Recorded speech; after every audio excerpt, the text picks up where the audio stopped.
आज की इस क्लास में हम 3 डायमेंशनल क्लोज पैकिंग के बारे में चर्चा करेंगे। पिछले क्लास में हमने 1 डायमेंशनल क्लोज पैकिंग के बारे में स्टडी किए थे, चर्चा किए थे।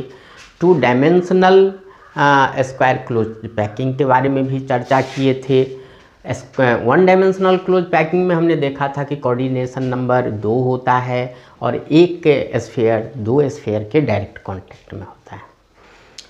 2 डायमेंशनल क्लोज पैकिंग का हम 2 रूप देखे थे, स्क्वायर क्लोज पैकिंग और hexagonal close packing. Square close packing का कोऑर्डिनेशन नंबर 4 होता है और उसमें एक स्फीयर 4 स्फीयर के कांटेक्ट में होते हैं। हेक्सागोनल क्लोज पैकिंग में हमने देखा था कि एक स्फीयर 4 स्फीयर के कांटेक्ट में होते हैं और उसका कोऑर्डिनेशन नंबर 6 होता है। आज हम देखेंगे 3 डायमेंशनल क्लोज पैकिंग के बारे में और यहाँ भी हमें 3 डायमेंशनल क्लोज पैकिंग जो बनता है वह 2 डायमेंशनल स्क्वायर क्लोज पैकिंग से ही बनता है। यहाँ 3 डायमेंशनल क्लोज पैकिंग को 3D क्लोज पैकिंग भी कहते हैं। 3 डायमेंशनल स्क्वायर क्लोज पैकिंग ए टाइप अरेंजमेंट भी कहते हैं। इसमें हम स्क्वायर क्लोज पैकिंग में पहले ही देख चुके हैं कि एक स्फीयर दूसरे स्फीयर के जस्ट एबव होते हैं। 1 sphere is just above the spheres of the first row and spheres of the third row is just above the second row and so on. हमने स्क्वायर क्लोज पैकिंग में देखा था। और इस layer को यदि हम ए माने पूरे लेयर को, तो इसके ऊपर जो लेयर होगा फिर इसके ऊपर जो लेयर होगा वह भी ए टाइप ही होगा। और इस तरह से इस अरेंजमेंट को ए टाइप अरेंजमेंट कहते हैं। मान लीजिए कि यह गेंद है, दूसरा गेंद, तीसरा गेंद, चौथा गेंद, पांचवा गेंद, छठा गेंद, फिर इसके ऊपर गेंद। तो यह हमने देखा था कि स्क्वायर क्लोज पैकिंग 2 डायमेंशनली होते हैं और एक्स एक्सिस और वाई एक्सिस के अलोंग यह जो गेंद है, हम यहाँ पर कंस्टिट्यूएंट पार्टिकल्स को एक बॉल माने तो यह फर्स्ट रो में अरेंज्ड है, बॉल दूसरे रो में है, तीसरे रो में है, लेकिन यह एक्स एक्सिस और वाई एक्सिस के ही अलोंग है। और इसमें जेड एक्सिस यानी इस तरह से भी लेयर सब अरेंज्ड है और इसीलिए ये टाइप अरेंजमेंट कहते हैं। और यह जो स्ट्रक्चर होता है थोड़ा अनस्टेबल होता है, क्योंकि एक गेंद के ऊपर दूसरा गेंद ठीक से नहीं रह सकता है, वो गिर जाएगा और इसीलिए हम इसे कहते हैं ज़्यादा स्टेबल नहीं होते हैं।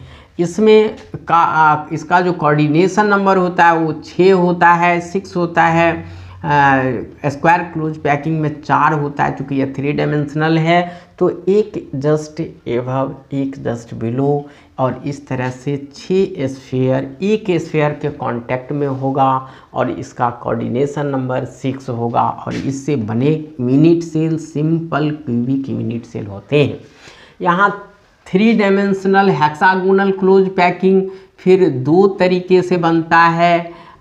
Placing second layer over the first layer and placing third layer over the second layer. Placing second layer over the first layer में हेक्सागोनल पहले बताएं कि यह हेक्सागोनल क्लोज पैक्ड स्ट्रक्चर है। तो हम पिछले क्लास में देखे थे कि एक लेयर का जो स्फीयर है उसके ऊपर उसके 2 स्फीयर के बीच में दूसरे लेयर के स्फीयर को रखते हैं, या हम यूँ के हैं the spheres of the second layer are placed in the depressions of the first layer and the spheres of the third layer are placed in the depressions of the second layer and so on.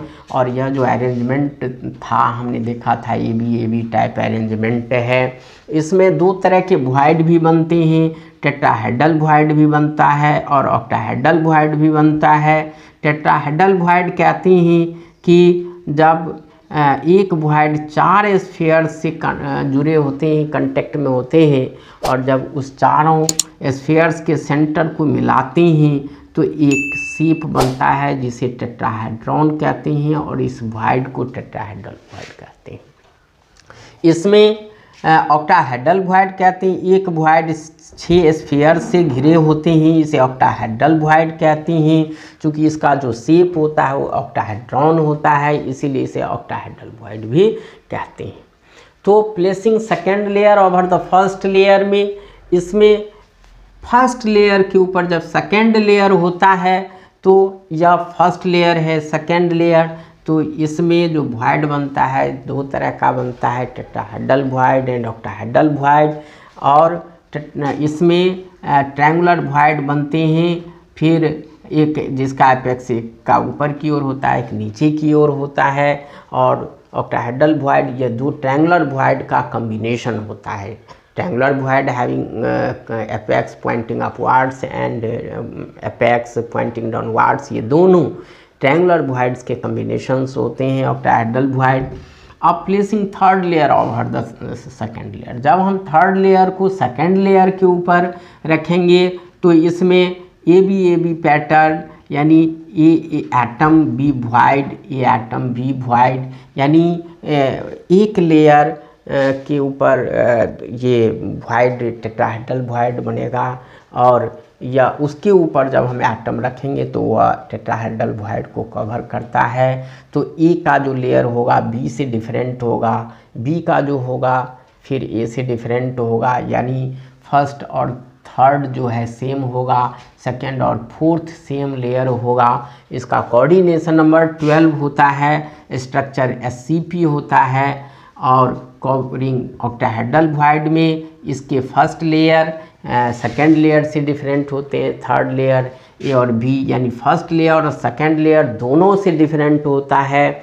और चौथा layer जो होता है वो first layer के समान होता है, इसे ABC पैटर्न भी कहते हैं।